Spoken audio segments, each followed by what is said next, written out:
we will discuss the Scorpions' early exit from the ongoing Africa Cup of Nations in Cote d'Ivoire, the Gambia's footballing strategy, and also the search for the new head coach following the resignation of the only coach to have ever qualified the Gambia to Africa Cup of Nations, Tom Semfe. I'm your host, Mohamed Lamin Drame, and joining me in the studio are Sam Mendy, a Gambian football enthusiast and a former active sports journalist. Next to Sam is Mahmoud S. Jallo, sports editor at the Gambia Radio and Television Services. On my right is Ibrahim KB Sonko, an award-winning sports journalist who was not in Cote d'Ivoire but was constantly updating his followers on Facebook. Gentlemen, welcome to the Fado Network. Thank you very much. It's good to be here.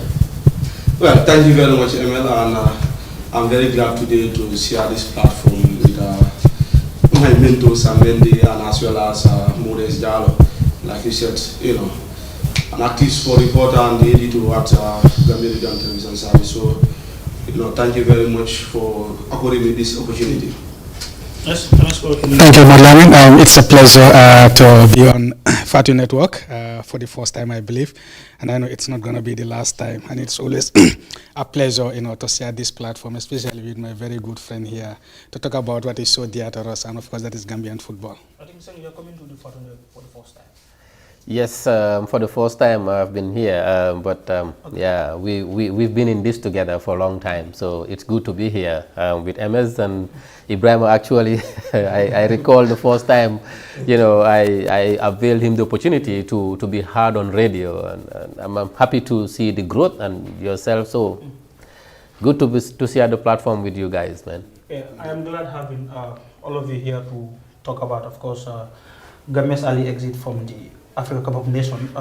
It is our worst, appearance on AFCON, but also our second appearance, considering the level that we went or the level that we reached in the first appearance. Now, let me start with you, Sam. We've lost all our games. In your opinion, have we done well in this competition? Absolutely, yes. Okay. We have done so well in this outing. Yeah, because we just raised our hopes so high unnecessarily, okay, after our first exploit. You see, if you are honest to yourself, our first qualification, did we really put up a good plan to have qualified? For the first outing, okay, and when we qualified and went and got to the quarterfinals, were we really honest and sure that when we come back we could do better than we did? Okay. In my opinion, as far as I was concerned, no. And I was always telling Modu S that I need to be proven wrong, okay, but I'm not sure we have a plan that could take us closer to even where we got in the first outing. Okay. So in all honesty, giving also the situation that surrounds the national team before we even got to the competition, you could say, in all honesty, it was a fair outing. Okay, so MS, you went with the boys to Saudi Arabia, and then you came back to Banjul, and also you went with them to Yamoussoukro. You've seen them train at Saudi Arabia several times before the first game. Were you expecting us to crash out from the competition without a point? All right. I would just pick it from where Sang said. I think one of the problems we have as Gambians and as football enthusiasts is managing our expectations. Okay. We were raising the bar too high. Okay. In as much as we all desire to go far in the competition, but we have to be realistic. Okay. Since when the draw was made, we were in a group that was considered the group of death. Okay. And we are with nations, who are proven winners. And these are nations that has been there before us in terms of achievement. These are nations who have invested so much in their football, who are still investing more than we have invested. So obviously, to be realistic, it was a group where it would have been very difficult for us, to come out looking at the strength of the countries in those groups, that is Senegal, Cameroon, and of course Guinea-Conakry. In all aspects, in the investment, being there before us, the experience, the preparation, So obviously, had we been very realistic and managed our expectations, we wouldn't have said, okay, we are disappointed with what has happened. So it depends on which angle you look at it. Yeah, but I wouldn't say, like, I would agree with Sam that maybe it's not a disappointment. Yeah, but we just need to learn, from it, and going forward, we manage our expectations. We know, okay, this is, let's say a young country coming into the Africa Cup of Nations, and we still have a long way to go. Yeah, and you asked about the preparation of the team from Saudi Arabia, going with the team to Yamoussoukro. Mixed reactions. Yeah, in the sense that there are a lot of factors, multiple factors, which we could have done better going into the tournament, which we did not do. The training camp in Saudi Arabia, if you ask me, wasn't the best of the training camps. Yes, it was good that we have the team camped outside of the Gambia in a very far place where there would be no distractions, so that the boys would concentrate very well. The technical team, that is Tom Steinfeld and his backroom staff, would be able to adequately prepare the team. Well, usually, maybe when they camped in the Gambia, I don't know whether that would have even been possible, because our stadium is not yet ready for that. But suppose we camped in the Gambia, fine, maybe it could have cut us cost. But whether the distraction, whether the players wouldn't be distracted, you know what I'm talking about. But having the team camped somewhere, it's good. But again, the facilities in Saudi were also good. The hotel we were living, it's a world class. Where they were training is also a very good facility. Tom will constantly talk about the hotel. Tom is a very good fan of good hotel facilities, but you can understand football needs that. So the facilities were good, but again, the issues surrounding the training camp, the planning. For me, I could have done better, especially with the travel arrangement. I think they targeted 10 days, but they ended up having 7 days. Yeah, 7 days, there was issues going at the beginning. The first date, they couldn't meet it. Some of the players couldn't arrive on time. So a few days were missed at the start of the camp. And also the environment, the weather, where the team was based in Al-Hassa was a bit cool. Compared to Yamoussoukro? You cannot compare them. It was cool. You understand? So that is one reason. The test game against Morocco was also cancelled. And also when the team was traveling back to the Gambia, they took a very wrong route, which doesn't help. And when the team came also, the circumstances, the issues that surrounded the team. In fact, when the team came from Saudi Arabia, from the last day that the team trained in Saudi Arabia, up to going to the Africa Cup of Nations, I think the team trained only twice. You understand? That was after the plane incident. That night they trained. I think that was just a light training. Yeah, that was just a light training. And then I think the following morning when they trained, and then going. So they missed a lot of days. And during this period also, when they came to the Gambia, there were a lot of unnecessary, issues. The passport issue. How do you call it? The bonus. No, not the passport, the diplomatic passport issue. A whole day was spent, on moving from one place to another to get these diplomatic passports. From the diplomatic passport, they went to the State House to Tigray. So, that whole day, was was so exhaustive, for a team that should have been in the hotel, training and preparing mentally for the Africa Cup of Nations. And another thing is, when they came back, there were days that the players were given to go and visit their families. Well, fine, it's okay. But again, this could all be a distraction. You understand? For me, left to me alone, I wouldn't even, the team would not have even leave Saudi Arabia, come to the Gambia, pick the flag, and go back to this. This could have done, there were players, there was a group that left from here, going to Saudi Arabia, where they met. For me, that group should have taken the battle flag on behalf of the whole team, go with it.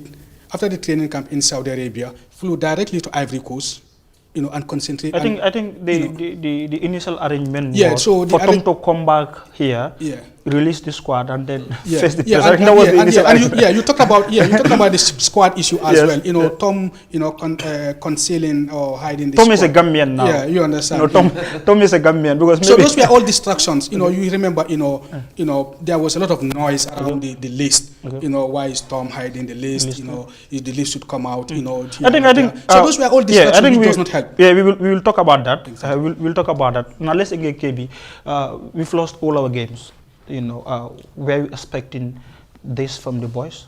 Yeah, me and you have talked about this before, you know, even before we went to Avirkus, you know, looking at the Gambia's group, like, you know, my colleague here mentioned, it was a group of dead. And if you look at it was never a group of dead for Senegal. Yeah, it appears that it's not a group of dead for Senegal because they were just simply better than all the teams and they beat all the teams on their way to the round of 16. So if you look at the Senegalese football, what they spend on their football, both locally and internationally, the kind of pedigree, the kind of name they made for themselves, and that of Guinea and Cameroon cannot be compared to the Gambia.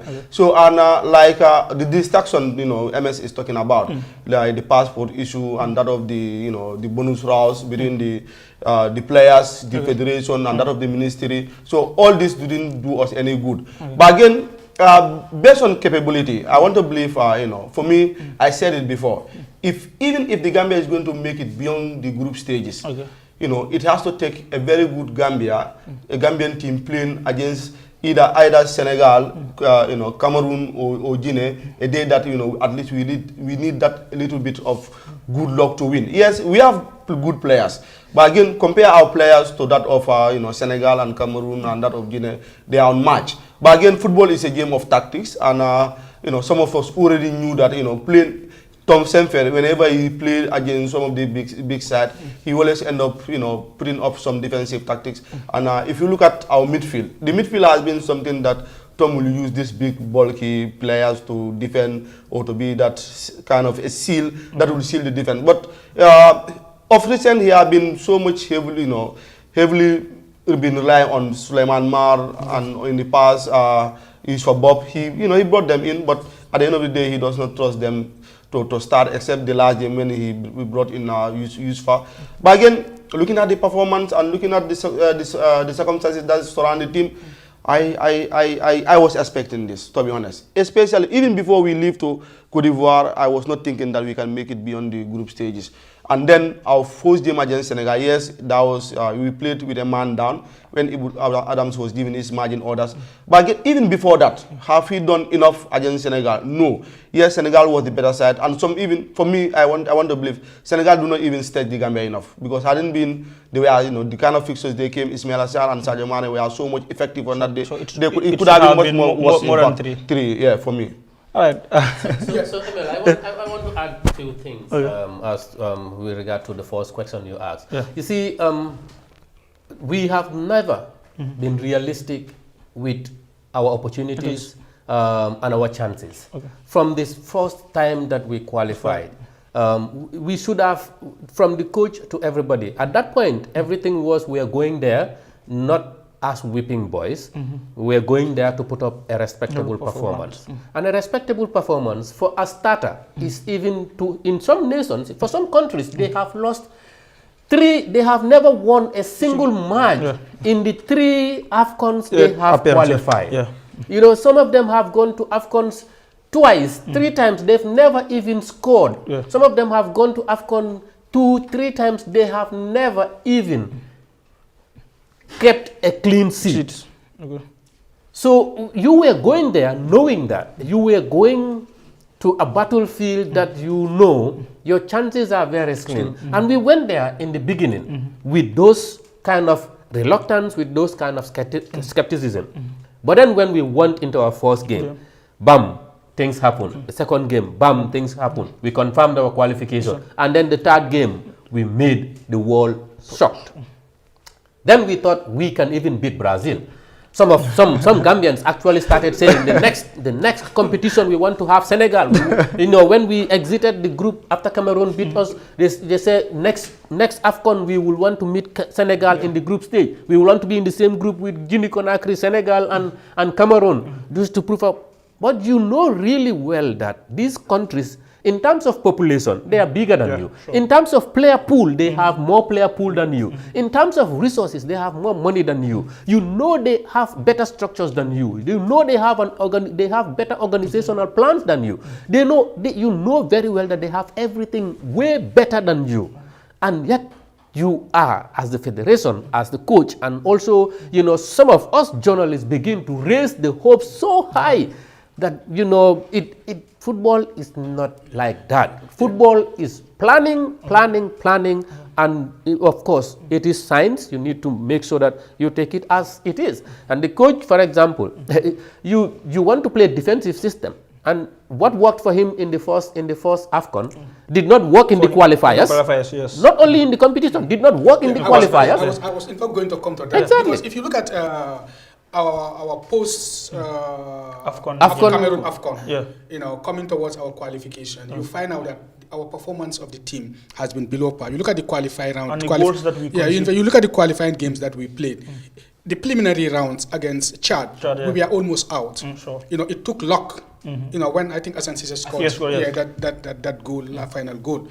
And we made it into the group stages. And in the group stages, we struggled against South Sudan in both games. Yeah.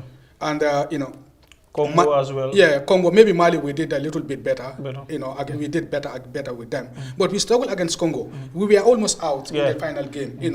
Paul put on his side threw away their victory. But credit goes to the boys for the fighting spirit in the last minute. Yeah, because they wanted to go to AFCON. Yeah, to the AFCON. Yeah, but you look at the circumstances, the way we qualified.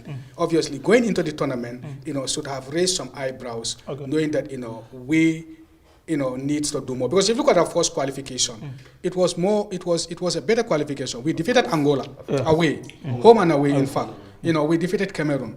We drew with DRC Congo. But another learning point that we should learn now is we prevented Angola from going in the last Africa Cup of Nations and DR Congo.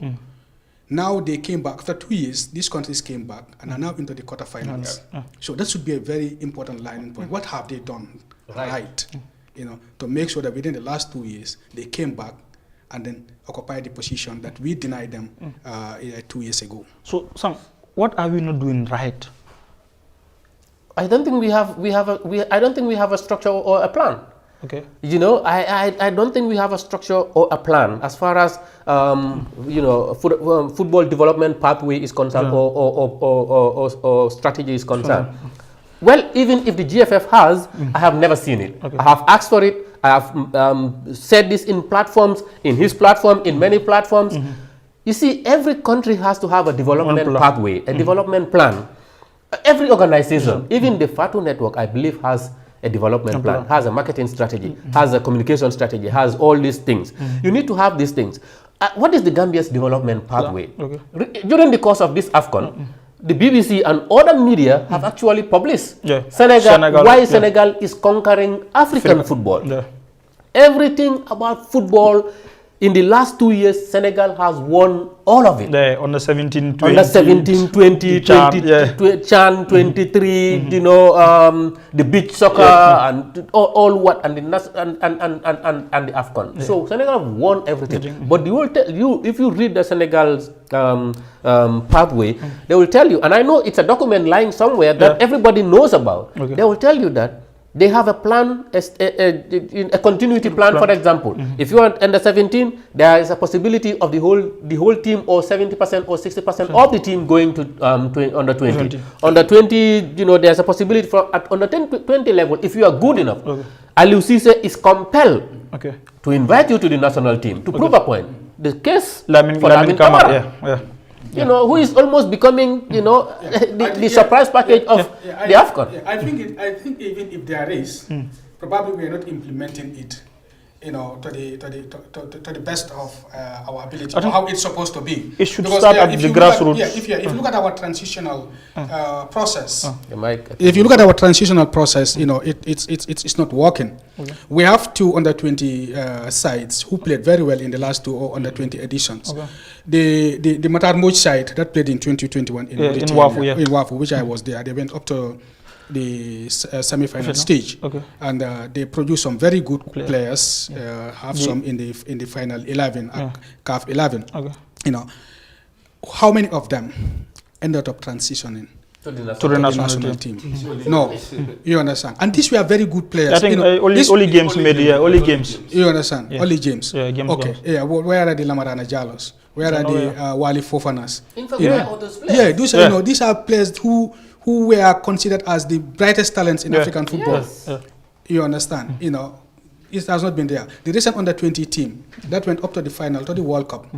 How many players transitioned to the national team? Some of them actually signed for good clubs. Yeah, you understand. Some of them are signed for good clubs, and their mates are the ones playing. Watch Jakita yesterday, the Guinean fullback. He's 20 years. He's 20 years. Okay. And he was the man of the match. He won that game for Guinea yesterday. The boy was a beast in the right back. We all watched the game. So you all agree that we have a problem with regards to our roadmap. We don't have a roadmap. Well, if you don't know it, you are a football stakeholder. He's a football stakeholder. You know, in fact, direct stakeholders. Ibrahim is a journalist. You know, irrespective of what, we need to have this roadmap. Exactly. The journalists need to have the roadmap. The coaches have to have the coach mark. The referees have to have the roadmap. You know, so that everybody will walk around this roadmap. We'll understand that this is our development roadmap, and this is what we want to implement, so that all of us can put our hands together. Journalists can always ask, what stage of this roadmap have you got to? You know, and stakeholders, coaches, will begin to implement the particular roadmap in their clubs. Okay. It will go down to the academies. You know, that is what we know. You go to Germany, you go to Spain. The philosophy is there. The philosophy is there from the national team to the clubs. Mauritania. Okay. My country I'm supporting in the AFCON now. Okay. Not because of any reason, but because of what I've seen they've done. I was there in 2021 for the under 20. I've seen the investment they have done in their football. And I'm but not you remember surprised. when Mauritania started that development? Exactly. It was in the same year that they were in the same group with the Gambia, Gambia, and we defeated them. They decided to withdraw, claiming yeah. that they do not have funds to compete. Okay. Yeah. Mauritania now are paying players. We have Gambians playing in the Mauritanian league. Yeah. Okay. And they have been paid good money. You understand? You know, and you look at their progress. You know, their progress is not been this. No. Okay. They are progressing. It's going up. Yeah. And here they are now. They are in the round of 16. You know, whether they won today or not. You know, but you know they have achieved something. But go to Mauritania, you see the investment.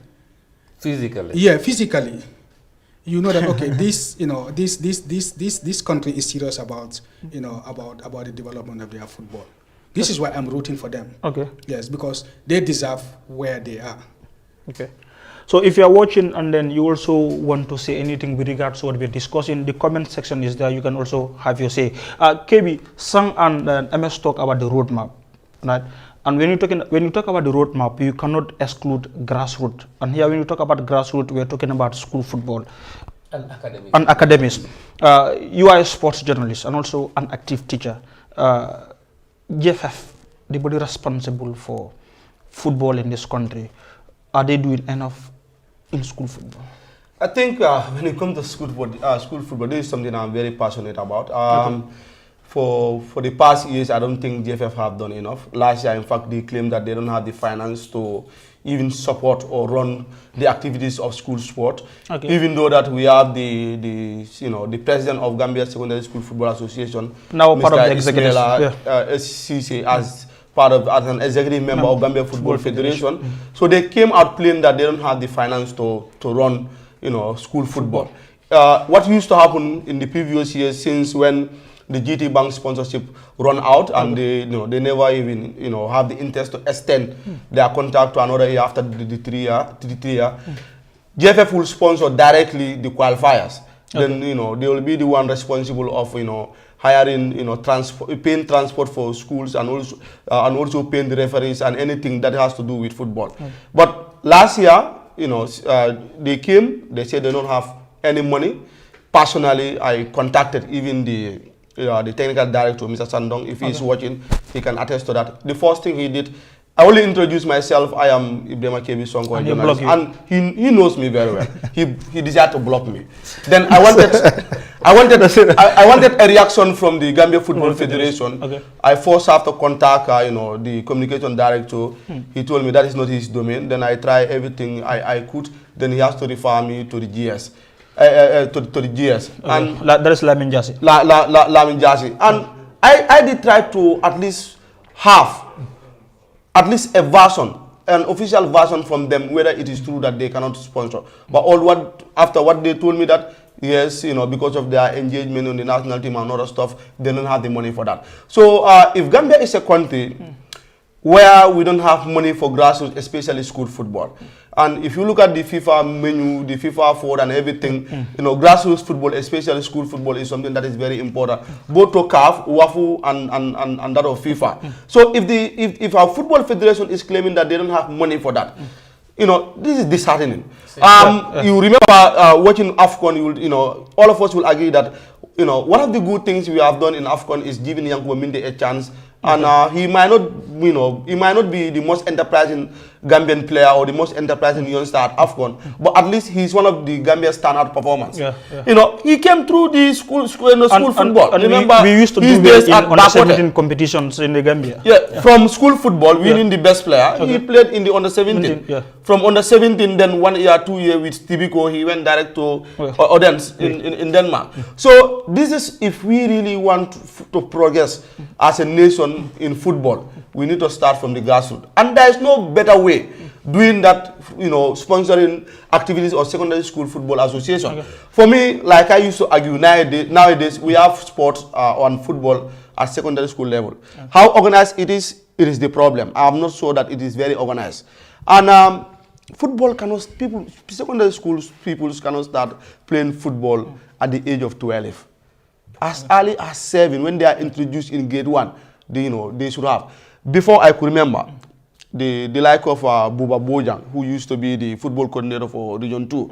He will be going to schools, and then even it will be once a month in big schools like Brikama Primary. Then he will organize some boys, the school team, with the cell marketing sponsored secondary primary school sport. Then he will at least teach them how to break the ball, how to pass, some of the tactics, and how to play football. But now we have regional coordinators. Each region you go to, at least we have 2. These people hardly go to the schools to even teach. Hardly, you even wonder whether they have anything as a roadmap, anything as a guidance, a TOR, what they are using. All what they are doing right now, they are just mine commissioners for the regional office. Like you also, what you said, I think that's the same thing that Sam said and MS, that we don't have a roadmap. But again, like what I'm saying is, football should not start from secondary school sport. It should start at primary school.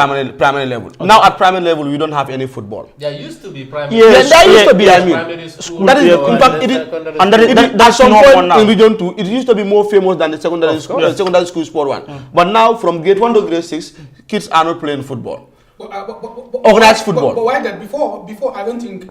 I don't think the federation was like responsible for that. That was I think the Ministry of Basic and Secondary School. You understand? And it was very vibrant. But we have secondary sports association. We must understand that FIFA has put a lot of money into grassroots football. Exactly. And grassroots football includes also school football. It includes academic football, and it's also put a lot of money in women football. But grassroots football and women football in the Gambia are the ones who are not benefiting a lot from the FIFA money, because the Gambia Football Federation have negated their responsibilities to support government in funding the national team, which should not be. You see, football development money should go to football development.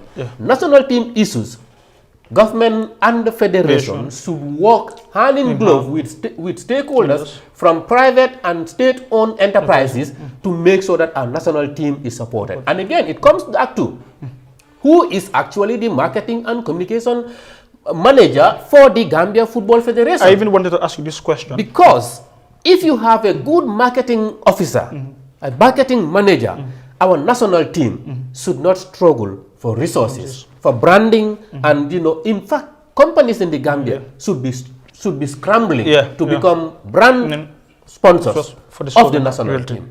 So we have a problem, and until we tell each other this fact, and until the GFF realize these things, we are going to be in the vicious circle where we will go 10 steps forward and 9 steps backwards, or maybe even 11 steps backwards. So with regards to marketing and then communication, can we talk about the secondary sport football last year? But the federation said they don't have fund. They don't have fund. They don't have fund. I think, so like, JFF as an institution, you are a lecturer at Majak. Communication and marketing, they are very close. If a whole federation cannot have sponsors for the secondary sport football association, what do you think should have been the problem? Secondary schools associations should not even struggle for sponsorship. You see the way when we have inter-athletic sports championship, at regional level, you see how people actually trip. I had a quarrel with KB when he said, what is Mahad? Jamisa. When he said Jamisa was charging $50, yes. Did people turn up or they did not turn up? They turn up. Massive turn up. Massive turn up. So these are, school sports should not lack sponsors because you have to have, you see, marketing and communication is all about writing concepts and writing proposals and convincing your donors or sponsors that when you put in your money, you will be visible. And of course, secondary school, when it's football, in those days, I remember when Brufut Primary is playing against Sukuta, the whole of Sukuta will come to Brufut or the whole of Brufut will go to Sukuta to watch. So that is branding, that is marketing, that is anything that any company would want to put their money. See, let's look at, for example, Senegalese wrestling. Senegalese wrestling, they are getting sponsors left, right, center. Because people go to watch wrestling, both internationally and locally, but even at the stadium, people watch. So I think our problem is that the marketing manager or whatsoever should be able to write proposals, convincing proposals, and of course with a win-win situation presented in the proposal that if you sponsor our league, in fact, give them reasons to believe that when they sponsor this league, they will be visible. And how you can do that is also to do presentations. It's also to take video footages of these matches and present them. That look, in one game, Sukuta versus Nemasu, this was the turnout. Do a presentation on that. We should not run out of sponsors for this. For example, grassroots football. Maybe women football, they can struggle. And that's why FIFA is putting in money. A lot of money, you know. But maybe our league, because the leagues are, MS owns a club. He calls it MSFC. MSFC, how many people knows MS? Maybe only MS's family will want to go and watch MS. Because the league has not also been made attractive to the spectators, to the fans and supporters. Clubs don't go to the grassroots to get their members involved in how the club is run. So, Sam, is it okay to gauge the development of football in the Gambia just by qualifying to back-to-back African Cup of That's the biggest error we can ever commit. But that is what so many people are saying. That's the biggest error we can ever commit. You see, I commend the Kaba Bajo-led executive for being the ones during their time that Gambia has qualified. But was it through a tangible 10-year plan? Was it through a tangible 15-year plan? Let them produce the plan. Gambians want to see this plan. Okay, so qualifying is one thing. The Cabal-led administration, actually, we have to commend them for leading the way. And of course, any other president who comes will have to make sure that you beat that for you to be inscribed in our national records. Now, the players have also done their part. The players have done their part. The clubs, the clubs have done more than the players and the coaches. Because it's these clubs that invest on the players, that spend money on the players, that hire coaches, that struggle to go left, right, center. Because you cannot tell me that the money you are giving, the money is coming from FIFA. No, it's not your own money. It's not your marketing money that you are giving to the clubs. It's the money coming from FIFA that you are giving to the club, and the clubs actually deserve that. So to take that and be measuring your success through that, you are committing a big mistake. Maybe you will even be blindfolded about other development things that you are supposed to be done. So I think someone should tell them, yes, you did this, but our infrastructure, when you leave maybe in the next 2 years, what infrastructure have you left for the Gambians? What development pathway have you left for the Gambians? Women football, how much have you developed it? Don't tell me gathering women at the goal project and gathering children at the goal project for 1 day or 2 days is what you call women football development. That is not women football development. What structures have you left at regional level? How many of these regions are actually playing regional league consistently like the West Coast region. None of them. Yeah. None of the them. regions, None of the region is playing consistently like West Coast region. The women Maybe only KMC, and for example, the Banjul League is something else. But anyway. So I agree with you. I have been saying this. We cannot measure the development of football in the country just because we qualify to AFCON back to back. We have our league here. This league is ours. This is what we need to pump in a lot of energy, because we even struggle to have sponsors in our league. You are a key stakeholder in the club. What you spend in a year is more than $1 million. But when you win the league, all what you get now, this just started last year, that if you win, you get $1 million. But you What if you don't win? You don't have anything. And you spend more than $1 million. So the issue is, I think the GFF, they have an issue with image. They have image issues. But the GFF should not struggle to have sponsors for our league. You know, they should not. Okay, but I'll just put it here. We've seen the first vice president of the Gambia Football Federation, Bakari Jambe, in listing their achievement, he mentioned a list of players that are not professional players. Do you think he is fair to the club owners, the local coaches that develop players and then market them? Well, I might not be a club owner, but you know. No, do you think he is fair to them? No, I don't think so. Yes, you know, probably they give them the platform, but they only register the clubs, like, let me give you Brikama United for an example. They are the one who will be paying the players. It doesn't matter how much they are paying. Sometimes, you know, people question about that. But again, they give them the platform. Yeah, I don't. No, not 1,500. Gum Food said 1,500. No, not 1,500. Actually, we are paying our players more than that, and we will also say that we are only the few clubs, you know, in the Gambia that is paying players directly. You know, most clubs don't pay that. And of course, owned by the community. Owned by the community. Yeah. So, for me, I think even if you look at the national team setup, me and you always discuss that we should praise the local coaches. Yeah. If you look at more than 80% of the players in our national team, 90% now. You know, I think 90%. Yeah, they have been developed by our local coaches, yeah. And we know who employ our local coaches. It's of course the clubs. Yeah. Some, you know, from Brikama, for instance, you know how they run football. It's the community that is partaking in football. Any other person that pays money to go and watch an Nawetan game, you are contributing. And if you go to Brikama Nawetan, from students, from even, you know, secondary school students, senior school students, members of the community, sometimes even the company, they are also, you know, financing football, because they might not go to the football pitch,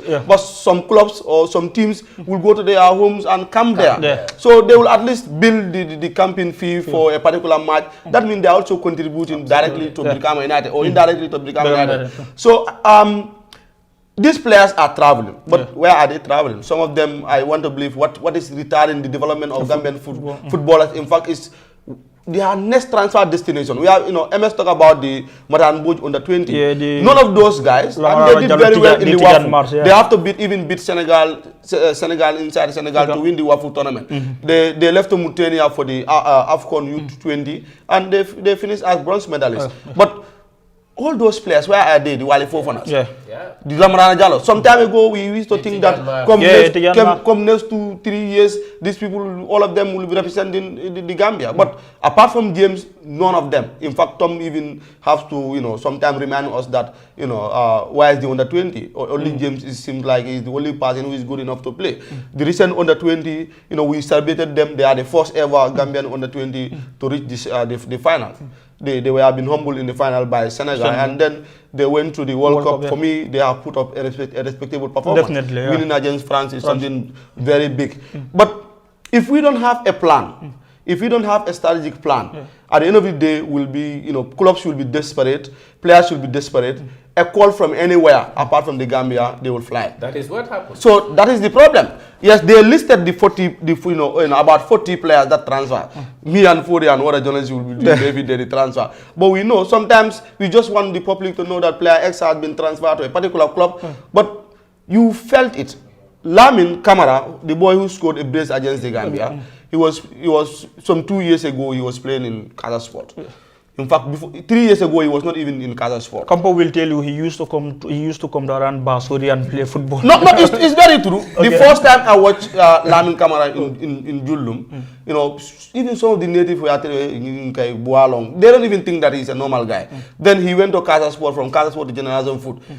From that tournament, he signed a professional contract with FC Metz. He left. In fact, he went there on Thursday. Yeah. On Thursday, train on Friday. On Saturday he played and he was the man of the match for that match. So the Senegalese people, with the leadership of Augustus Senghor, they have a plan. If we don't put up a plan, we can't. They have been talking about having the number of pitches. You go to Senegal, the municipalities, here comes the job of the municipalities. I think the municipalities are building. We'll talk about that. No, I'll come to that. They are building stadiums. Yeah. What is stopping, for instance, Brikama Area Council from building another stadium from, in Biam or in Sibano, or even in Burfoot, because they cannot have one for themselves. The other time they have ordered or purchased even artificial grasses, but they cannot even install them. They end up planting that was a failed project. I've said that a long time ago. Yes, and so we talk about the transition, players from under 20 to the national team. But like I said, the first vice president of the Gambian Football Federation was trying to take credit, give credit to the federation for the players that transfer to professional teams in Europe. What do you make out of that? Yeah, you cannot completely detach the federation out of that, because it's the body that is running football in this country, coordinating football. Okay. So if that is success, it depends on the angle that you look at it. Okay. You cannot completely take the football federation out of it. But this is a collective success, like KB said. From the clubs, the coaches, and of course to the federation. Yeah. But the issue now is, don't you think we could have done more, or we could have done better? Okay. As a footballing nation and as a federation. But what has been said here, I believe. There are a whole lot of issues that needs to be fixed so that our football moves. Government is number one. The government has to invest in our football. Not only football. Prioritize sports? Not only football, but sports. You understand? Yes, the government has been doing better in recent years. We have seen the money that has been, given to the national team. We have seen the chartered flights and all those. It's an improvement. But we feel more needs to be done. And that includes the infrastructure. As we speak, the country's infrastructure, I can say it's zero. Yeah. And you cannot play football, or you cannot do sports if the infrastructure is not there. And the GFF, they are increasing teams in our leagues. We don't have fields. Yeah. So that comes in. Yeah. The FIFA money should be judiciously used by those that are entrusted with the money, and that is the Football Federation. Yeah, that is the federation. I hope they are watching this. You understand? It should be judiciously used. We should be seeing, the impact. If you go to Mauritania, you see the pitches that Ahmed Musa and his federation has built. I was there when the FIFA president Infantino was inaugurating the Nouadhibou Stadium. In Mauritania. In Mauritania, that was when Gambia played. Was it against Ghana in the under 20?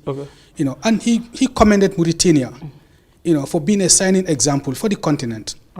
In the way the FIFA monies are being used. We have seen Liberia. We have seen even South Sudan. Building some very good pitches out of the FIFA money. The federation? Yeah, the federation. You understand? So we need judicious use of FIFA money. Let the FIFA money be spent in developing our football, in developing the infrastructure. Get it to where it is meant for, and let it produce the results. You understand? Well, coming from there, we need the private sector investment. Everywhere in the world. But how do we do that? The GFF should attract private investors to invest in our league. Yes, I will come to that. Yeah, anywhere in the world, it is the private sector that drives sports. Everywhere, even in Senegal, that we are talking about. But the environment has to be there. the plan last we talk about, should be there. There should be a roadmap. There should be a policy, that so that when the private investment come, they will have a soft landing, and they will be able to do whatever they want to do. We talked about the grassroots football in Senegal. The academies that we are talking, these are all private investment. The Generation Foods, the Dakar Sekrike, the Jambar, you talked about, a lot of them are there.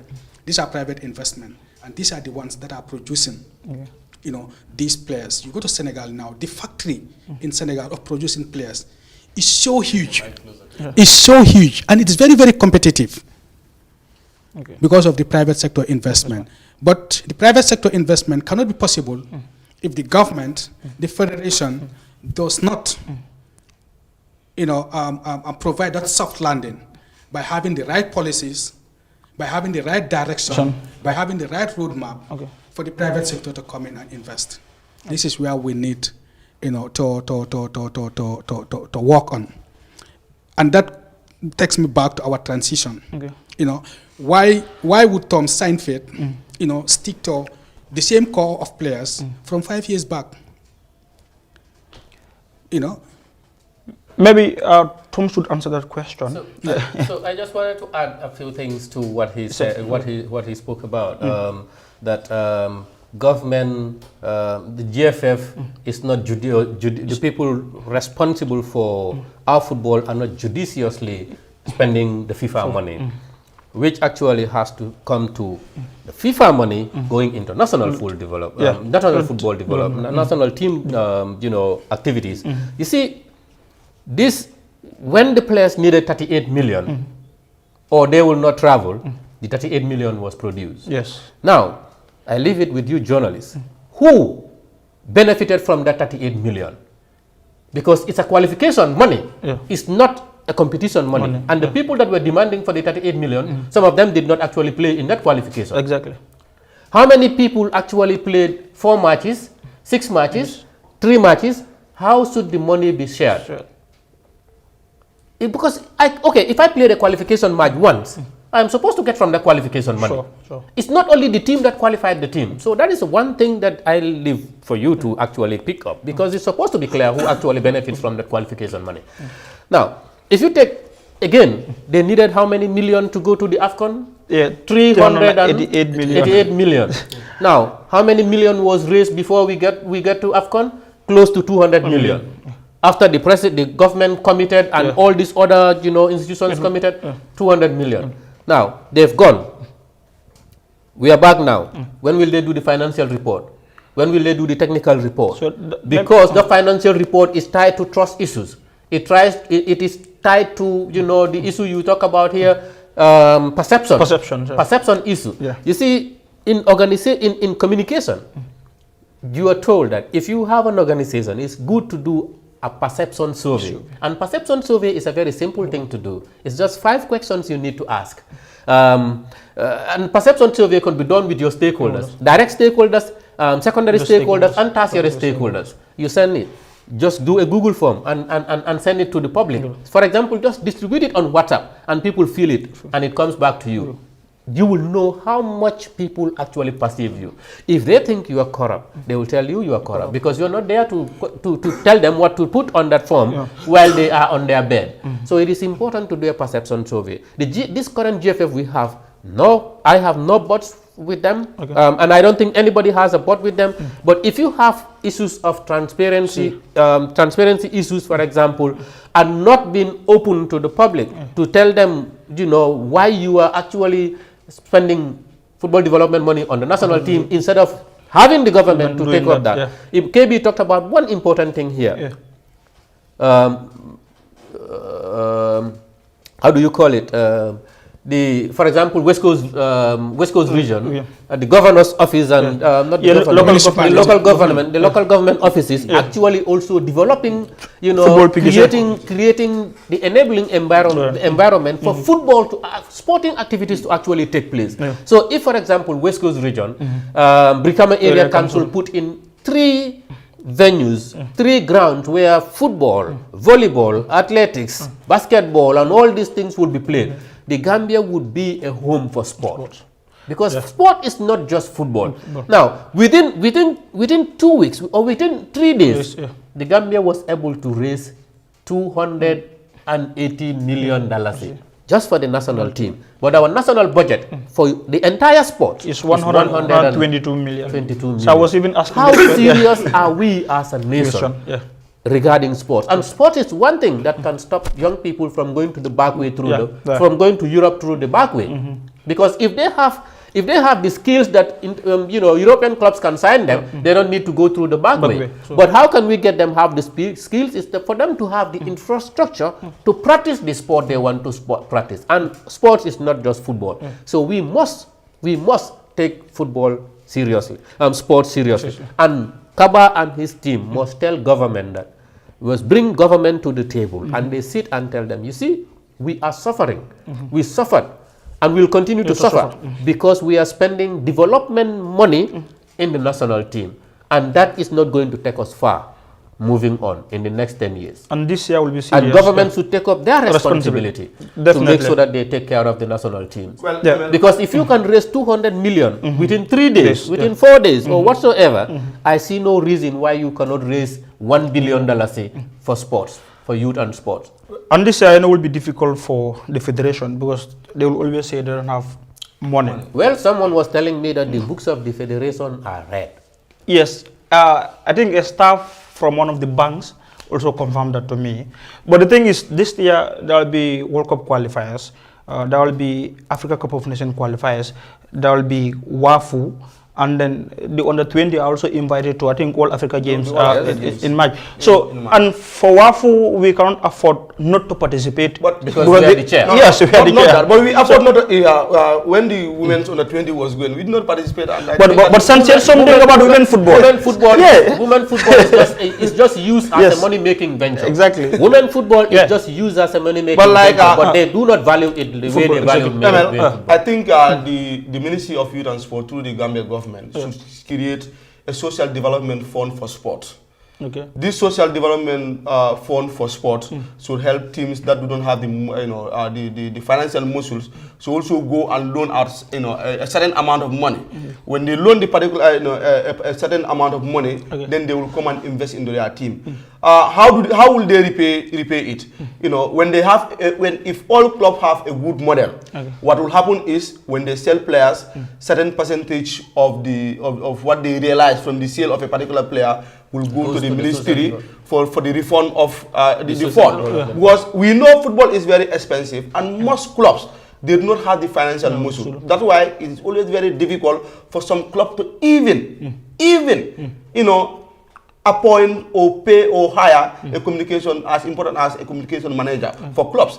We need certain information for certain clubs. It's always very difficult because the fund is not there. One or two people who have the heart to help, give the platform to young players in their vicinity to showcase their talent. But sometimes they are also financially, they are handicapped. They all what they wanted. They could not. I'm not sure there's any Gambian club here who is okay financially. They are better than each other. But if the ministry take the leading role, even where they cannot subvent.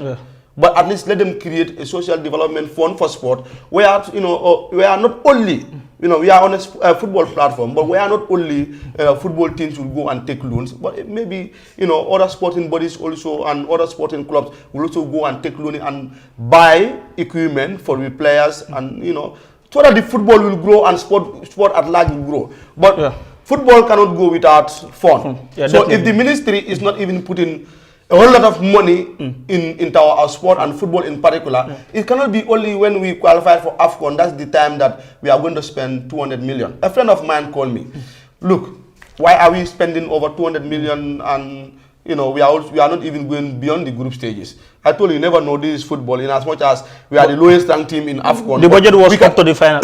Yes. That was the budget. In fact, he was agreeing with that. He said, as big as Birkama, we don't even have a hospital. You are telling me that you want to spend 200 million on football alone? So for him, his argument is better we spend this amount of money into our league and our grassroots, so as we can heal a whole lot of Musa Barrow and Yanko Mintes. But we can come and build hospitals, they can come and build schools, they can come and build stadiums. So like, exactly like what Sadio Mane is doing in Bambali. So like I said, I think the ministry, the government through the Minister of Youth and Sports should also take up their responsibilities for the national teams. They should appoint the national team coaches. For the case of Tom Saintfiet, according to the federation, all the years that Tom spent as the head coach of the Gambian national team, they have been paying Tom instead of the government, which is something that shouldn't have been done. Where is the money coming from? From the FIFA funds. This is where we have problem. I think this we have the ministry and the government, I think with all that have been surfaced last month, they should come together and have this honest conversation. But who should initiate that? No, but the who should initiate it? Well, you have it's a minister. The GFF, yeah, no. the GFF should do that. It's the GFF that should say enough is enough. Exactly. We cannot continue to use development money, you know, on the national team. At the end of the day, all blame should come back to the federation. Yeah, but Kaba now has how many years to go? 2 years. Yeah, I think he has 2026. This is his last term, right? Yeah. Get it right, my brother, for the young people, for the other groups that are coming, because you don't want people to inherit the Gambia Football Federation with the amount of dollars that are coming into the country, and they say that they inherited red accounts from you. Yeah. That is going to be serious. A bad legacy. It's going to be a bad legacy on you. So they should take up the responsibility to say, you know what? We have done this for several times, for several years, but it cannot continue. It has to stop. Let us work out a plan where government will do their responsibilities and we will do our responsibility. And there is a win-win at the end of the day. Exactly. Yeah. Emma, so just quickly, we're running out of time. That has been my point. I think the government, through the National Sport Council and the minister, they even have to see the presidency and tell them that, you know, we have been using the money meant for development or money meant for other areas to sponsor the national team, and it has been helpful. But it will be better if you put the monies into their right place according to how we plan it. Okay. You know, one of the reasons why they cannot sponsor the school football was because there were, you know, a lot of national team engagement. National teams cannot grow in the expense of grassroots football. But at the end of the day, what will happen is the talent gap will be too much. When these ones retire, then before the ones at the grassroots come to their level, it will be a problem. And now that we have been to AFCON twice, it's always a challenge. The least the Gambian would expect from the Gambia Football Federation and these players, no matter what happened, is to qualify. A whole lot of people were disappointed because we cannot even make it beyond the group stages. They don't even mind the pedigree of teams we are in the same group. What they mind is the last time we play we reach the quarterfinals, at least they want us to qualify beyond the group stages. So that has been a problem. So really, the National Sport Council, as the regulating body for all sporting bodies in this country, they should sit down, the GFF and their parent body, that's the ministry. I'm not even sure whether they are the parent, but it's an act of government. National Sport is just but again, they have to see the presidency and put these things down. Write it in black and white, and even if it is written in black and white, let them remind them that now henceforth, the national teams matters should be all in the responsibility for the ministry and the government. Yeah, so like Sam said, the federation should initiate that. Yeah, that has always been there. The responsibility, the national team belongs to government. The government, so it has always been there. You know, it's the government that should be taking care of the national team. You know, the coaches' wages should be paid by the government. You know, so why government is not doing it? Is it because of they don't have the funds or what? You know, like San said, this is the time, you know, we need a rating. We need a, you know, a direction, a new direction, whereby, you know, the stakeholders, that is the Ministry of Youth and Sports and the Football Federation, needs to work together. You know, and it has to be a very cordial relationship. It shouldn't be a relationship where, you know, like, you know, the cat and mouse relationship. You know, I mean, that is what is happening between the federation and the Ministry of Youth and Sports. That is not going to help. You know, so they need to sit, you know, like Sang said, and you know, put things on the table. You know, this is what the government is supposed to do. You know, the government do it. You know, the FIFA money that is coming for football development, the federation ensures that it is put into its right use for the development of football. unless, we will always be coming back, the same, talking about the same things. So we have a lot of things, that we need to fix, for our sports to develop. Definitely. So the time is already up, but before we wrap up, maybe 1 minute each, our head coach, Tom Semfe, the only coach to have qualified us to Africa Cup of Nations, resigned. We need a new coach, and then I think we need this coach urgently. Sang, what type of a coach do we think we need? So I think we, at this moment, what we need is a caretaker coach who will come and work with the coaches on the ground and put up a development plan as to how he thinks the national team should play, and what he needs to make sure that he has a good crop of players to take us there. But to hire a coach just right away, I don't think that's a wise thing. We need a caretaker coach for now. MS? Yeah, I think the search for a new coach begins right away. It's going to be a difficult one because Tom Seinfeld lives as a legend. And whether you like it or not, he lives as a legend. And filling the shoes of a legend is always difficult because we must get a coach who is going to supersede what Tom has already done. Are you in line with some that we need a caretaker coach? No, for me, we need to recruit right away, get a coach. Home base or? Well, let it be a coach whose qualifications meets the standard suits the job. Whether our local coaches are ready for the job, that is a topic for another day. But we need a good coach, who will do better than Tom Seinfeld, and not only do better than Tom Seinfeld, but again a coach who will be in the country, working with our local, working with our coaches of the different national teams and even the 4th division clubs, in order to be able to, synchronize the transition. I have something in mind, but that is going to prolong the program because about the technical director. But maybe you can save that now because we are out of time. KB, in 30 seconds, what type of a coach do you think we need? Well, if you look at the Gambia, currently, we have gone past playing under 17, but in the last 2-3 editions we have not been playing. We have, we have the under 20 doing very well, at least in Africa, in both WAFU and AFCON level. So for me, we need that coach who will come with a blueprint and who will work with the technical director. We ask for what kind of football do he need the Gambians to play at senior level. Then that will wire down to that of the under 20 to even the national team, even the chanting. Then we'll not have difficult of identity. But we have been doing very well in Tom's era. But again, you ask a lot of Gambians, some are pleased with the results, but not pleased how we gain some of the results. So that's I have to tell you because we don't have any. While we are talking about that, that will require giving the coach some patience, some time. Do we really have that time to have a coach who will come with his probably at the national level we might not have. But if a coach that can develop us a blueprint, maybe we can develop it from the under 17, from the school football to the under 20 level. National team is all about results. Yeah. So you all agree with something, that is we need a good roadmap. So that is something that is needed. The National Sports Council, the Gambia Football Federation, I think the Football Federation technical arm should develop that roadmap, and then the National Sports Council under the Minister of Youth and Sport will take it up from there. Thank you so very much for watching. I've been your host Mohamed Lamin Drame. Ibrahim KB Sonko, Sang Mendy and Mamadou S. Jallo have been my guests on this special sports program. Thank you for watching.